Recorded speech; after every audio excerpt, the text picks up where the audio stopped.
Ero kamano nyakoro Ramogi kuom yiero Ramogi TV kendo kinde mar twak marwa mar buch jopiny koro chopo. An ka ilo Trevor Umbija nyakwa Ramogi, nyinga en George Bati an kod wenda mondo wagoye mbaka wang'iye to wach ma osebedo ka nenore pacho ka ma bende ji osebedo ka wuoye en wach mar yudo ka ng'ato maki tiwacho no make yo magalagala ma ng'ato kong'eyo ni ang'o momiyo imake. Jomoko bende koni mano en teko kata ni teko jopiny kendo ilal kodgi. Penjo en ni en meko koso teko, imako ganda kose teko gi, to ng'ama timo ma dwaro mare en ang'o? Mani penjo man godo kawuono ne momiyo aluongo ka Charles Owino ma en jatelo mar ka tudruok mar piny owacho kaachiel kod Odhiambo Ojiro ma en apisa mar Haki Afrika ma bende en achiel kuom jogo kata riwruoge makelo ne ratich oganda e pacho ka. Wagane kod gimbaka mondo ginyiswa ni to gin ang'o ma gineno e piny Kenya ni, orie kama chalo nade, dibed ni en gima kelo buok kata nyalo medo dhi mbele, to ang'o mowinjo bed ni timo? Charles Owino osebedo jawache lo obila e kinde mokalo kendo ong'eyo kaka obila chano chenro magi mar neno ni arito chopo ne oganda jo Kenya. Ang'o gini mowinjo bed ni timo mondo mi rakruok kod rochruok mag arita mamiyo ng'ato inyalo maki kata inyalo kaw mater kamoro ma samoro tie kata ndalo kapok ji ong'eyo kama entie? Ng'ama timo ma? Nyakwa Ramogi, mane penjo ma wan godo kawuono ni kaachiel kod weche mag arita mamoko bende ma osebedo kawuok e kor gwenge ma ka kod kacha. Machiegni, nyinga en George Bati, machiegni ahinya jaduong' Charles Owino. Erokamano.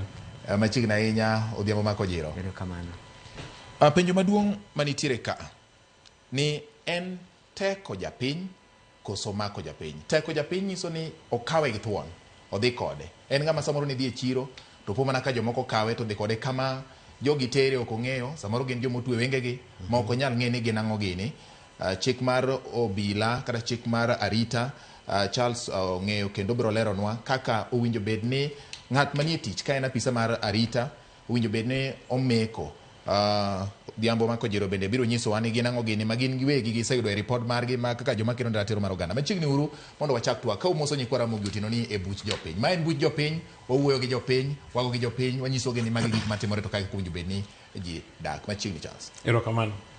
Amoso nyikwa Ramogi ajwang' duto noimore uru. Erokamano ahinya mak Ojiro. Abende oro mosna ne oganda wa anyuola wa kamra kama gintie baroko gi Twak. Erokamano, buch jopiny chakore. Jaduong' Charles achak kodi. Isebedo e piny Kenya ka kendo iseluwo weche mathoth. En meko koso teko? Luwore gi ng'ama omaki. Komaki gobila to nitie kakoro bende imako ng'ato.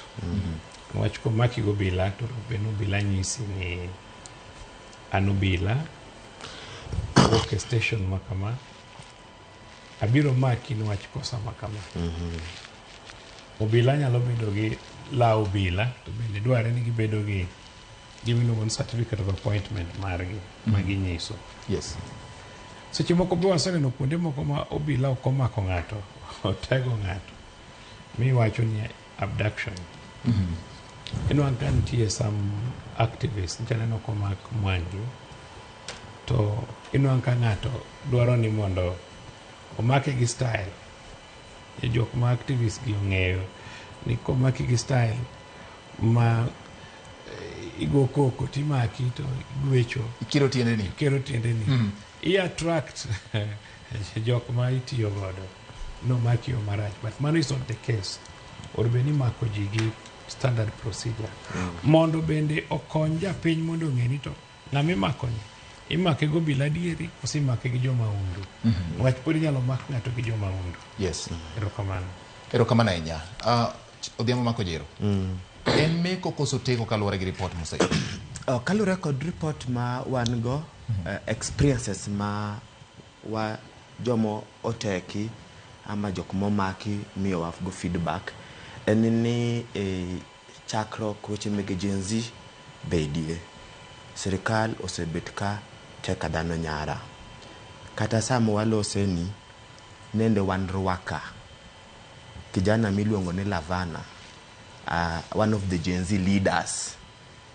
As a young lawyer, gine mancha gi break down the complex legal and governance issues in a manner ma japiny ma kawaida nyalo understand with clarity. Kijana ni bende ncha obet ka gi demand for political accountability. Nyoro sa 9:30 owoki ode from Rwaka kodhi Quickmart supermarket alitekwa nyara.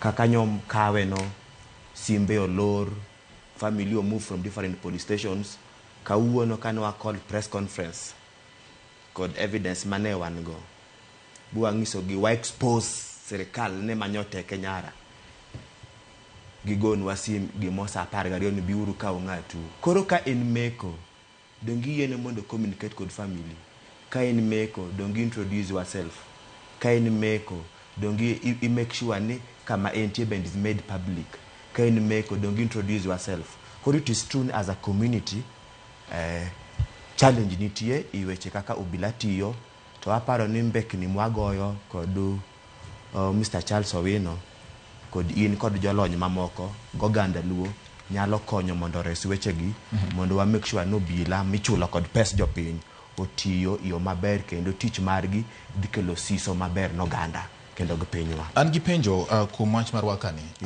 Sama nogo simo ni mondo dikaw kata dhi ukaw ng'ato kuom ranyisi un. Yes. Ma ok en ng'ato nikech ok en riwruok mar Haki Afrika. Yes. Ok en ng'ato mar Haki Afrika. Yes. Joma nogonu simo no yango ni gino bila koso ne gin jomoka moka manogonu simo.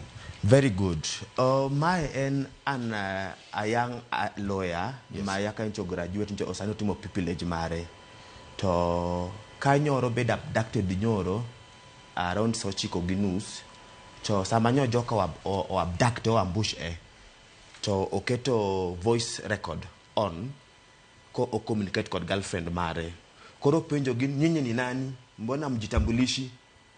To within a few minutes to orogi chataparo joko sense no se orogi then jogozi mosim koro kakanyo wide that information mano oron girlfriend mare the girlfriend mare activate because I'm the head of rapid response at Haki Africa. Yes. Ngisa ngata ma his life is in danger. Amo feel ni right make ihinyo ratiro mare ngato ketho. I'm the contact person mar the human rights organizations. Yes. With the bed Amnesty or bed Haki Africa ongeyo waseti kode mangeny jaduong Charles. Koro in that process kawuono no amwan koro wadwa mondo we move to the next level mar inviting the media mondo we make this issue public. Nende wadhi at the end of the day bua report bend at Ruaka police station bua romo kod OCS. Owacho no ngati la nonge kakanyo. To koro wan kwa sei dogare koro wadok Nairobi. Wachiche manwa the report no adhi kod family contact bende. Kochopo sa achiel to one of the family contact manwa weyo meno wadgi John Wesonga ogon sim ni ng'atun ka biuru kaw. Such unfortunate. Koro it is true ni abductions tumore to kopo na dier ne omake dong kana wacho mokuongo chande no go be at least police introduce himself kendo police me opportunity mondo communicate kod jogi kata kusechopi police station mondo communicate kod family amare am advocate make because the right of an arrested person is enshrined in the constitution. Kori it is true abductions gitimore to mana mano kende last time non kaka ni wachiwa whole list akina Japrado Giri mano bed abducted not arrested abducted one called akina Bob Jagi Giri muteko almost 30 days obed abducted kiwinjo mbaka mogoyo ni okinyal gombo mondo police officer bed booty because they are all evidence and indication no otek ginyara kod police and that's why we are saying ni mbaka maber mondo koro wang'ia nento moving forward wanyalo reform na our security system especially the police as an institution mondo police oti bochik to koti under the disguise of orders from above. Okay. Yes. So, idoko penjo, idung Charles. Iwinjo gima Odhiambo wacho ni awinje ikaw ng'ato gi joma ok oyangore kasto bang'e ipede imanyo kama entie to bang'e wacho ni obila koni ng'ato chiane nitiere kaka simbe no lor manyiso nang'o e piny ng'eyo awinjo Odhiambo wacho ng'ato achiel labana ing'en joma polis mako odiochieng' achiel ng'eny sana Kenya ka mzima iparo ni polis mako ji adi ido police meko the number mar meko nyalo bedo informed kod a lot of factors. Gimatemo wacho any police mako ji mang'eny every day ji commit offenses mopogore opogore to goyo wadgi report ka police omake gik mwanene drama gi ok gin normal crimes gin gik matimore gi between activists and activists, because kangani omak Lavana, kiwacho no bed abducted. Otere aora koso tere ka police. Good. No watch. Jogi naneno ko mak keter to tere kam kunji to police wacho ni otere kam kunji. Maybe the manner momake emanyalo bedo ni looks different because of also resistance mangato bedogo ka imaki to be ni oblige. I don't think ni Mwangi inyalo dhi kaka police tinyise ni an police abiro maki. It's not possible. He's an activist. Gimodwaro en mondo show that drama kako make manema most ginto gin jo haki gitetea ne jite. But dwaer ni mondo kikwabed mana ni nitie specific people mawacho ni gibed abducted. Because every day police mako ji mang'eny. Police mako ji Kenya ka in a day moingo kata mana ji 200-300 in all police stations. Ng'at mokwalo gwen ng'ato, ng'at mokwela normally. Gik mang'eny mimako ne ji, jomogore. But magi wawuoyo about specific 1 or 2 people mar activists. Magi be gidwaro ni meko gino bed gi drama. Iwinja. And wanyalo name gi, there are very many. But gima nyaka wang'e en ni wan gi joma undu bende mabe mako ji. Koro nyaka wabed very careful.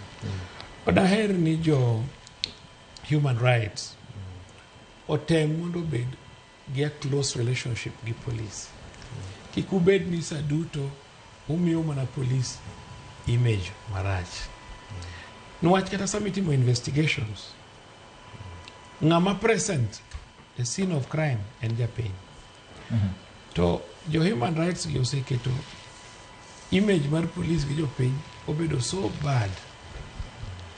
Yes, gitetea haki, which is okay, but gibede gi another side maginyiso go jopiny importance mar police. Because I can tell you, Thura, ni kata mana kamwa bete ni kaonge police okoka okwanya bet. So police en necessary.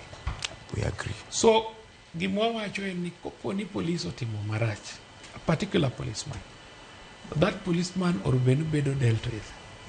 Mane momiyo wan gi gimiluongo ni Independent Police Oversight Authority. Ma is a civilian oversight over the police. Mondo excesses mag police obed managed. But gimadwa warn against any watem mondo wabed gi close relationship gobila. Kata kidhi e gwengu kantie police post. Ng'ano ma is bothered even the police post mondo mos officer in charge of patrol base. Akeni bwana ni isedhi ka police daladi kiri dala. Mondo mose kata police ili nadi anemiluonga ni ng'ane ka udak nadi. Idhi kaka ng'ama activist. Inga kaka ng'ama tiyo ne not activist, ng'ama tiyo ne Human Rights Society. Idhi ng'iye to kata police gi be gidak humanly kata gwengu kama intiere. Be gidak maber nwach gin ga responsible. Wadwaro ni mondo human rights organizations kik girit mana conflict between police gi japiny kende. Wadwaro ni human rights organizations bendo tetee police. Wach police ni ema protect all of us. Kata sani ncho ne osiepna mabe watna maoda leo. Tineno what gima police temotimo, everybody is running. Police otimango. Police omako ji koso komako ng'ato. They're doing good work. So police nigi vital role. Okadwa gimoro ni every time kwa dhi kamoro. Ni to rach police kende emwa wacho. Agiso ji pile ni kata bishop be nyalo nyuolo jaricho. Nyalo bedo bishop maduong' mar Anglican. Ka nyathini moro jakuo gweno. What can you do about it? Jogweng' ok nyal nyisi ni oyo kibilanwa wach Yesu. Lando ne nyathini wach Yesu to tani. So anamedo mana wacho ni yes, wan gi cases moko ma police osetimo mistakes and oversight authorities deal with them. Kata mana police wegi imako gi tero gi e court because gin part of society. All right. To daher ni mondo was separate the bigger work, but police omako ji kata mana 10,000 kata giwiye in a week. But wan gi case achiel mar activist mane kelo drama samimake ma sometimes not obedient.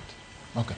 I don't refuse nitie cases moko mosemak ji e yore moko ma look peculiar ma oring kodgi ma kata family ne kia nodhi kure asto bang'e wacho ni nodhi kanye ka police.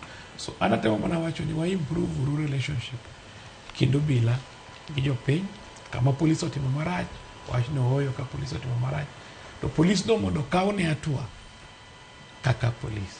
But ng'enyne kwa bet watemie wacho uru ber mar obila bende. Ber mar obila midwa ni wachi en tich mokwong'ore ne ni winjo bed notimo mar rito japiny. Sama itimo tich ma winjo bed ne timo, ok winjo bed ni pamoni nikech mano gima winjo bed ne timo. To inyalo mi puoch gi pak kitimo gima ber. To sama itimo gimoro kapo ni ng'ato neno ni gimoro timore ma ok oluwore gi gima ni kaone thuolo michamo mani mae gima biro timo, nyaka penji ni ang'o ma dipo ni odonjo kundi mane modonjo e chunyi momiyo itimo ma. Mane momiyo samoro ja Kenya penjore ni ang'o momiyo samoro inyalo mak ng'ato to ok oyiene tiyo gi simu mondo onyis kata jog dalagi kama entie. Ang'o makelo ma? At what point ma police conceal identity mare? Gima wacho yes, we chance to understand.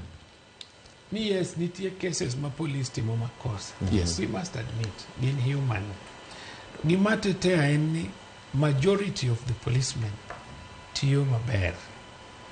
Kata nyathi motiyo maber igone makofi. Okinya wacho ni kakoro ng'ato nosekao oath of office to tiyo tich machal gi mar police. Tich police ok en tich mayot. Ok en bet kaka ibet e studio kata igo mbaka ni. It's a very difficult job. Nitie polise moko samwa wuoye kodini mane boda marwa gi Somalia gini andaki girito Kenya. Nitie polise moko modhi kata choko ng'ado ng'at moro motho e pi oting'o. Nitie moko matimo ikwa police timo are very difficult things. Mano mi atemo encourage ni ka police okos wakaw ni atua. To ka police timo maber pasaporte. Ka police be thagore be wagol voice wanyisi ni mondo wa improve police work. Okay. Wacho kwa bikao police ma Uganda ibiro tiyo Kenya. Okay. Erokamano. Ojiro ne nitiere gi wach moro manidwa wacho kata manidwa chuoyo nikech nitiere penjo moro ma pod abiro penjo Charles but kisetieko. Erokamano. I think mondo walos ka wa hold police kaka nyithindwa. Charles Owino manyakewa osomo go wadgi baba na the late marehemu Ouma. They were very close. So magi are our family members. Magi gen nyithiwa, magi gen jirandewa. So okwa hold any grudge with them. But mana kaka ni wacho enini ng'ato kokaw tiji dolo to Jumapili leo okodhi dolo to simbe bende kiyudre kendo kinya chako leo to chako leo kendo to koro position mak chako be to seche modhi dolo to we appreciate. So one, Kenyans appreciate the existing of police as institution. Omiyo wachulo suru mokwa leo to ichulo gi ma msach gi klal ok leo. Secondly, Kenyans are willing to give information. Sama police dwaro information. Openja kaka wodu Ugenya ukwala to dala kucha be iyogori na dikod police. It is not lost ni Ugenya ukwala police station. Ndalo mana abedo best kucha get ma ukwala no wane man wa contribute bwala also. It is not lost ni bende kanwan ukwala kanyo to ne wa make sure ni the court users committee and the area advisory council is so omiyo teko manotiyo matek kendo mutegno kabisa kod community. Koro we've worked so closely with the police even in terms of trainings, even in terms of community engagement. Anyalo paro kaka one called Mr. Mushiri Masani Koro is the county commander of police in Kiambu. We worked very closely. But gimwate mowacho enini richo ma police timo dwa hingo koro ber ma police timo emomiyo ng'ur gi yuak nitie. For example, nitie sheria moketi, whether it is the National Police Service Act ama ikatiba ama international human rights instruments ma guide police kata mna in the use of force ama firearms, and there are even limitations on how to use them and the guidelines. To ki follow up gimakoro watimo ni police operation monitoring, because magi gima koro kelo yuak kuom oganda, because nitie standards mon go bed police operate to nitie guidelines ma police matayogi, to seche ma koro ok giti within those guidelines and standards ema koro yuak wuokie. For example, owacho Boniface Mwangi osiepne kabisa. Boniface Mwangi is a very close friend mare. Mowacho ni dramatize ga arrest. Gin very friends, so maybe it could be a personal issue. But kane Boniface Mwangi omako ruye wadhiyo Kamkunji, kane ng'iyo the status of police station ma Kamkunji, for example, wayudo komak yudhe mang'eny, then in ga diti goli. Kionge gimoro to ni ywe chur ka iluwo kur ka tuwogi. In fact, we had to raise that issue with the OCS.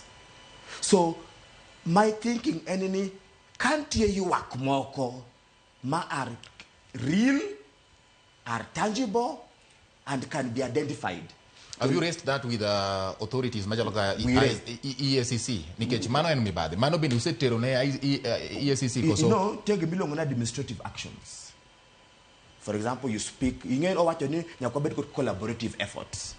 And as we work closely with the police institution, as an institution, and we raised it up with the OCS Makam Kunji. In fact, Katamana OCS Ma Central, we work very closely. Katako the former OCS Omwami. Sawa. So gimwate mo wacho ni kod gima chiegni to ma uyudo ka nitiere gimoro madhi ataro mar dwaro mar katiba mar piny Kenya ma en mibadhi. Ang'o mano kawo mondo neni sector ukonyo area sector kaka ne Charles wacho ni ubedo gi thuolo mar konyo area sector. When you raise an issue with the leadership of that institution, you've taken an action, and is likely to Odhiambo, Ojiro, you raise issue makod magmae, let me follow up. It is a collaborative aspect. It's a soft approach. Tabia godimbele, then you take to the next level. For example, kani wadi station kakanya to waido ni there are a lot of young people mokwanya kwanyi barabaran or in the name of drinking a disorderly gikilago, and we raise the issue with the OCS. Magobeni abductions. I'm just giving you now another example. Okay. So kwa do go back to the issue. Mo wacho ni nedano imako to wondre no be abducted because they were trying to resist arrest. Ama intie brutality by police. Anyalo penjo Mr. Owino, for example, kwa the multimedia university. Enigema ni public domain. Ni kakanya thi school cha. No bedo clubbed. Ewe to nenda nyakatega mondo lipuka kuome. Idwa chonya tena was dramatizing. You cannot say that. So there are clear evidence mangisoni police okotio maber. To one kaka jokumatimo monitoring, we must speak about them. Mano does not mean niki punish nyathini to kitere school amu kimie chiemo. Because chiemo is your duty, mundimie chiemo, just like punishing her. And our way of punishing is to raise out on these issues and report to their bosses or authorities. Okay. Yes. I'm not saying any police and Ngama is 100% good. Kata one, the offenders. Gimadwaro ni mondo human rights or team gibedi gimilongo ni balance. I agree. Human rights and rights majite kata police no has a right. Yes. Mane na teach kanga yalo biro japuonj na biro derero. But wasebedo kodika. Sene no ndalo ma wan kata gi demonstrations. Yes. Isono kata gima timore Migori. Kata police poko biro ndara. To chieng moland demonstrations to go kinyi jose keto tiles wango lam. And pokareno ka these human rights bodies puero nyithindo ni We have. We have. Iwinja. Yes. Nyaka wa accept nintie yo moro benitime gimoro. Nase wacho ni kata mana sama ji dwa timo demonstration nyaki wach kata kidwa timo tero petition ti wacho ni wabro dhi Uhuru Park waluwo Valley Road wadonjo Haleselesi kwa Haleselesi wadonjo Parliament Road wadonjo Harambee Avenue wadhi OP watero petition. Wanyalo bedo gi those kind of activities majitimo to bedo maber kabisa.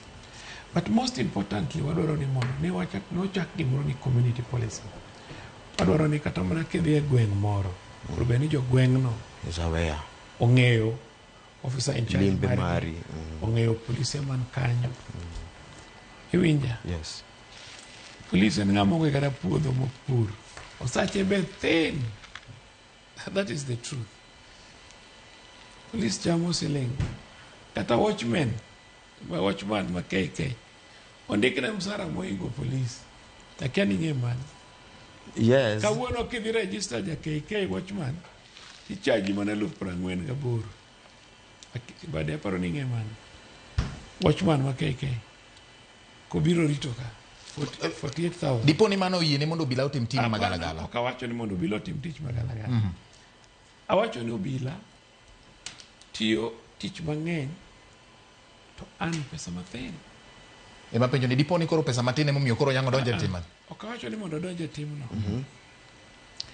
nyaka ing'e wawacho ni ji in a community kama police odakie I've said there need to be serious collaboration and ji mondo treat police kaka jogweng'gi kaka owetegi kaka osiepegi nitie gwenge mang'eny ma ji osechoko kata pesa mogero ne police okay kende ng'ama beyo To gima katimbe ne wacho ni- beyo koyogore goganda kendo tich motiyo jopiny bwana ohero wacho ni richo mar police ng'eny I wish ni ne wanyalo kwayo police for just 30 minutes or 1 hour kaka jopuonj timoga cha mondo kik gidhi tich mondo ane ka bwana ni nyalo kata dong' gi longe ni biro kuongo dhi kata ka sati pok odhi but anyway that is not the case gimana pod awacho en ni yes wawe blame police too much watiyo uru gi police Okay. wabed gi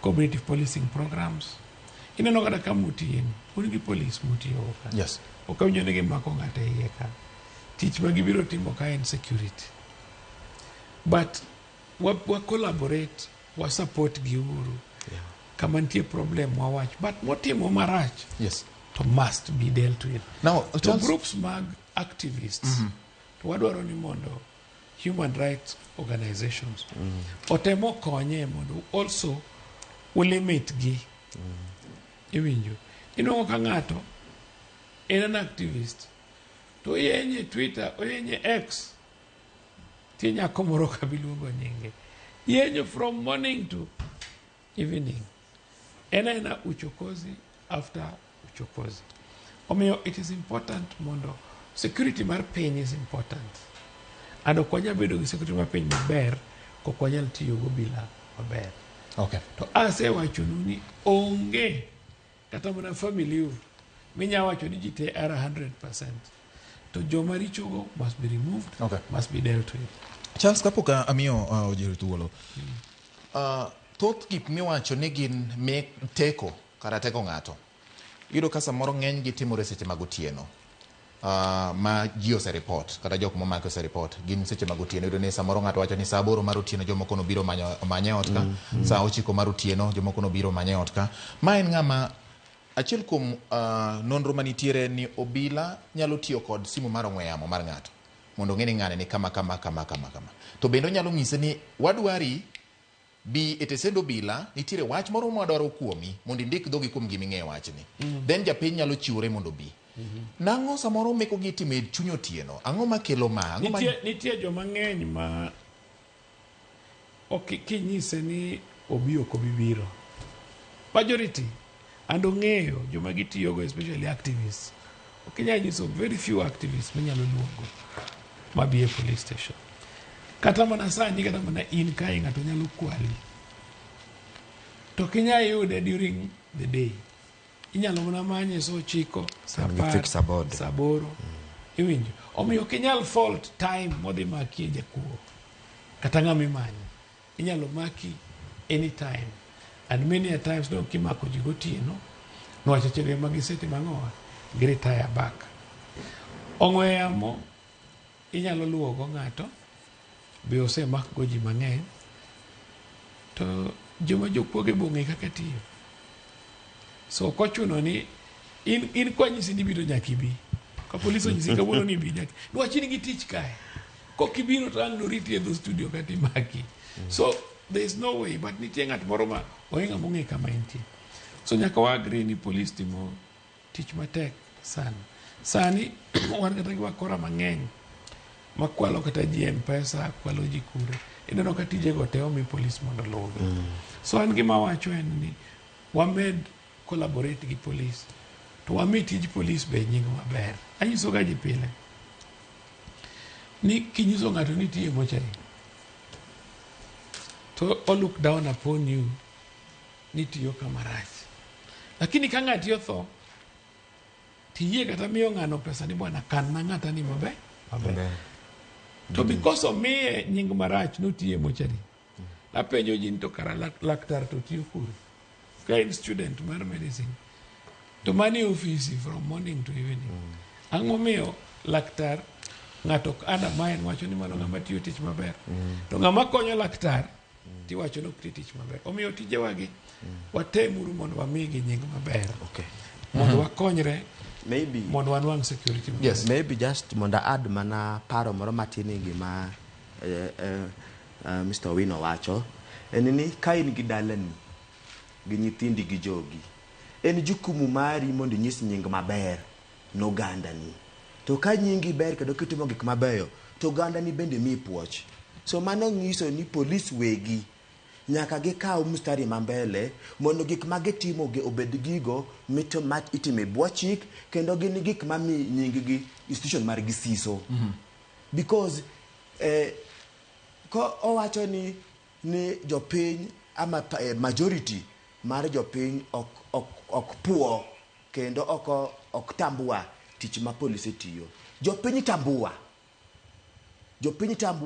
tich ma police tiyo. But the same jopiny bende ni kod jukumu ni ka gimoro rach to mondo gi point out. So an gima nyalo kwayo ni Mr. Owino and the police as a service ni gin giwegi nyaka gilos nyinggi. Gin giwegi nyaka gi operate i bwo chik. For example, ntie nyako mono dwano luong nyinge ma ibendi ng'eyo ta benda ng'eyo. Owacho ni nyako no yenyo from morning to evening. Donge police ni giteko i bwo chik mondo mak nyako no, mondo yaw ni file, mondo ter file kwa ODPP, mondo ka ODPP opuodho kosago to tere court. No, let me answer him. Yes. To kanya kono disappear. Nitie jomoko mar a nuisance. A nuisance en ng'ama bedo assumed. Unless oyanyo bati wacho ni odhi o report ka police ni gen police ok tijenti ng'iyo joma yanyo jite. We just sympathize. No wach en a nuisance. Kati be ing'eyo. Owacho ni kiang'ani onindo koda, kiang'ani otimre nadi, kiang'ani. Mago is a nuisance. So obedo assumed gi ji mang'eny. So unless ng'ato complain, police ok chiew chago kinyi to yawo file ni ng'ato no yanyo ng'ato to tere court apana. But one good example maru Morara ma police no mako no ketho nying jatelo ker marwa kod jaohala onge kama ne jaohala to dio donje. No. Okinyal ng'eyo. Kata jaohala cha no dugo go come out but I have no issue, I have not made any complaint anywhere. Excuse me. Ng'eyo. Okinyal ng'eyo kaka ng'ato complain. Ng'ato nyalo complain by writing so many other issues. To mar ariyo, jatend piny is not an ordinary person. Jatend piny and symbol. Yes. Mar the nation. Yes. Kenya yanyi kawuono, yanyi kiny, yanyi orucha. It will be a responsibility of security agencies to find out nito. Yes. In gishida mani. Yes. Iwinjo. So mane mami wadwaro ni mondo ingeni human rights organizations giyudo pesa gi kalure gi kaka gi expose. But adwaro ni mondo abed a moderator. Because abende an gi nyithindo wan nyathina obed harassed. Yes. Kata na wuono kanya adwaro ni mondo abed harassed. Yes. Okana above the law. Yes. Adwaro mondo joti kalure gi kendo gihera. Iwinjo. So gimwan watem wamedo wacho en ni wabed gi basics. Yes. One of the basics en ni waketuru tij police mondo bed a job mangato nyalo admire. All right. Nadwa bedo police. Mano bedo dan gi sirkal gi jopiny. Okay. Wabeduru a country manyalo tiyo maber through kata mana things like community policing mondo watim maber gobila tawacho ni motiyo marach bedo dealt with. Alright, kopogore gi katobila nikech obila bende kaka uduto uyiero nitiere matiyo maber, nitiere moko ma bende nitiere kod tabia marach. Thothgi tiyo marach. Okay. Kaluwore gi public perception index. Okay. Now, arita mag kwe oserochore moko kuom gwengewa. Sani king'iyo kuom ranyisi Kisumo, en achiel kuom gwenge miwacho ni inyalo poka nitiere ogoi, ringi gigeni, gik machal kamagi. Ang'o matimore? Charles, diponi police, mana kaka niwacho, gin overwhelmed, koso giwere lwet nono kawatieko, nikech giwacho ni weche mag maundu medore, to kata mana joma timo maundu bende samaro lokore kaluwore gi riekni manyasani. Ang'o matimore? Sani? Yes. Ji dhi timo penj mar klas 12. Ji 900 gi wiye. Joma biro dhi e university ok bi chopo ji kata 70,000. Ji biro dhi mar a small percentage. Kodhi mang'eny ahinya to 10%. Tije joma wuok madwaro tich, nitie jomoko mabe biro weyo primary, jomoko be ai colleges, jomoko bende ai form 4. Kenya ka sani ji karibu 1 million mawuok oko higa ka higa kamanyo tich. To public sector main sirkal nyalo mana ndiko ji karibu 50,000 kende higa ka higa. Private formal sector nyalo mana ndiko ji 150 kende. Nyiso ni maximum wanyalo ndiko ji 200,000.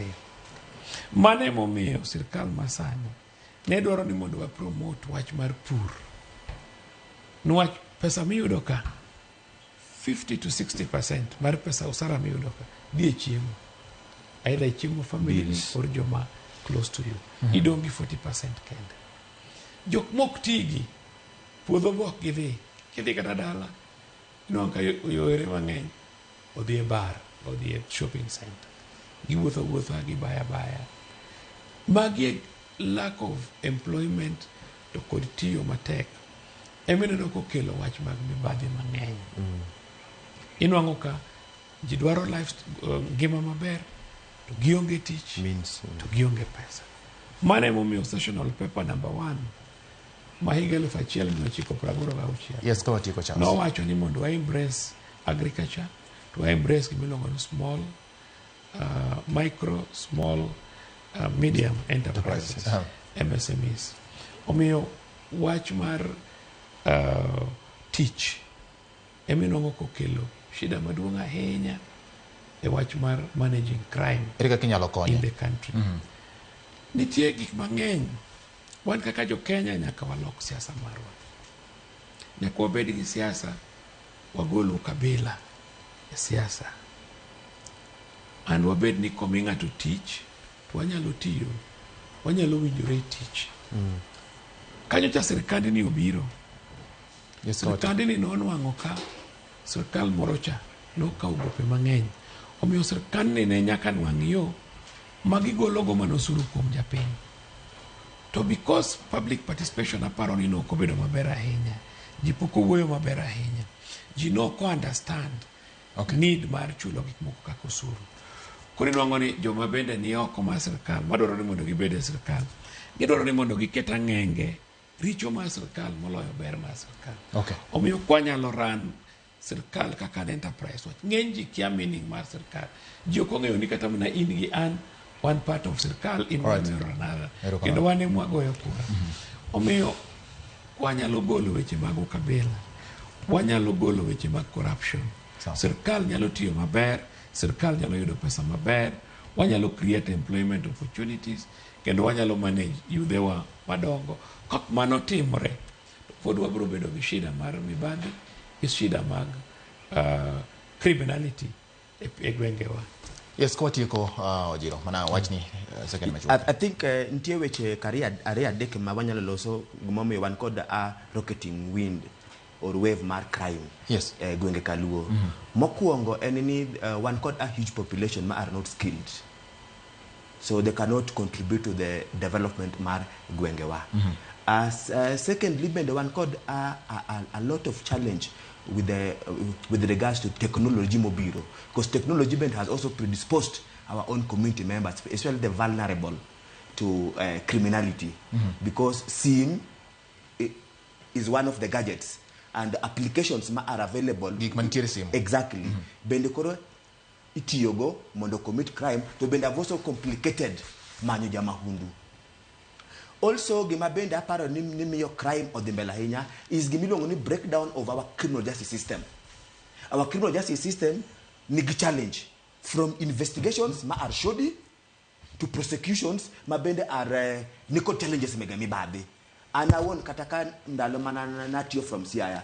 Ntie nyathi mane ok goto simbo. 11-year-old girl manobedo defiled. To the gender officer no ka hongo. Kane ne koro ituweyo the suspect, no chuno the suspect watinin chami pesa makama dware back. So magi are evidences of the challenges ma wan kod the criminal justice system. Emane Owino wacho ni corruption is a big issue. But also more importantly is lack of sincerity mar government. Because for example, serikal ok bedi okay, sincere. For example, adwa mi every life example. Yes, kawatieko. Serikal no uso the bottom up agenda. Bo okelo wheelbarrow as a symbol mar tich. Sani wote kod wheelbarrow no kok kanjo kumaki. Sani ya uye kibanda ni bat barabara kok kanjo kumaki. To sani ya uye halaka jok makwa 1 2 3 onge. Koro one called a government ma bende okchop singo mare to one called government ma priorities make oken ma mondo olos gima mar jopiny. Adwaro ni mondo puonju weyo matin ni systems ka wach ni ichulo license mar kanjo we mondo ji ochul license okwatamore chudo to kido kine kiywak ni mako ji nyaka mak ji kok wabedo gi order nyaka wabed gi order gima nyaka promote mokwongo thura en gimiluongo ni order. Maybe you ko winja because na dwana mi example. For example, kidhi chiro kinyi ido ka kanjo ka osling 22 mar heso. Mar juoko heso. Sa mano sa pargario kinyi sa pargachiel sa chiel nyaka sa riyo. Kochopo bang after 1 hour kose kawe tim ro koro bido bumburisha yi. Koro okinyi age ka 22 bang 1 hour na team goli. It's lack of being insincere. The question is, yes, in mokidwa ngado license inemi allow that because nebe no ngado license ngamado ka 20 nego kinyi onge ngamado ka 20 donge priority and license have achieve example priority en heso mo heso kinyi to kose heso tikido timo biro ni na angomio ipeto kakai mano corruption ngatni participate e corruption gi jakanjo aparo no kiwinja awacho niya okinyi ka ngato dhi chiro ouso omende moro ouso rabonde moro jokanjo beto hese ochulo ni county government okono chiwo corruption to kosechulo then bang 2 hours another team kuro kendo biro ni ipeto ka bana chiwangyo koro how comes no kinyi to no yie ne mundo chudi to then after 1 hour kendo biro frustrated. So magi mwate mo wacho ni the government policy must be clear to give any believe in the same policies monolok ngima mar jopiny. Can be winja kaja.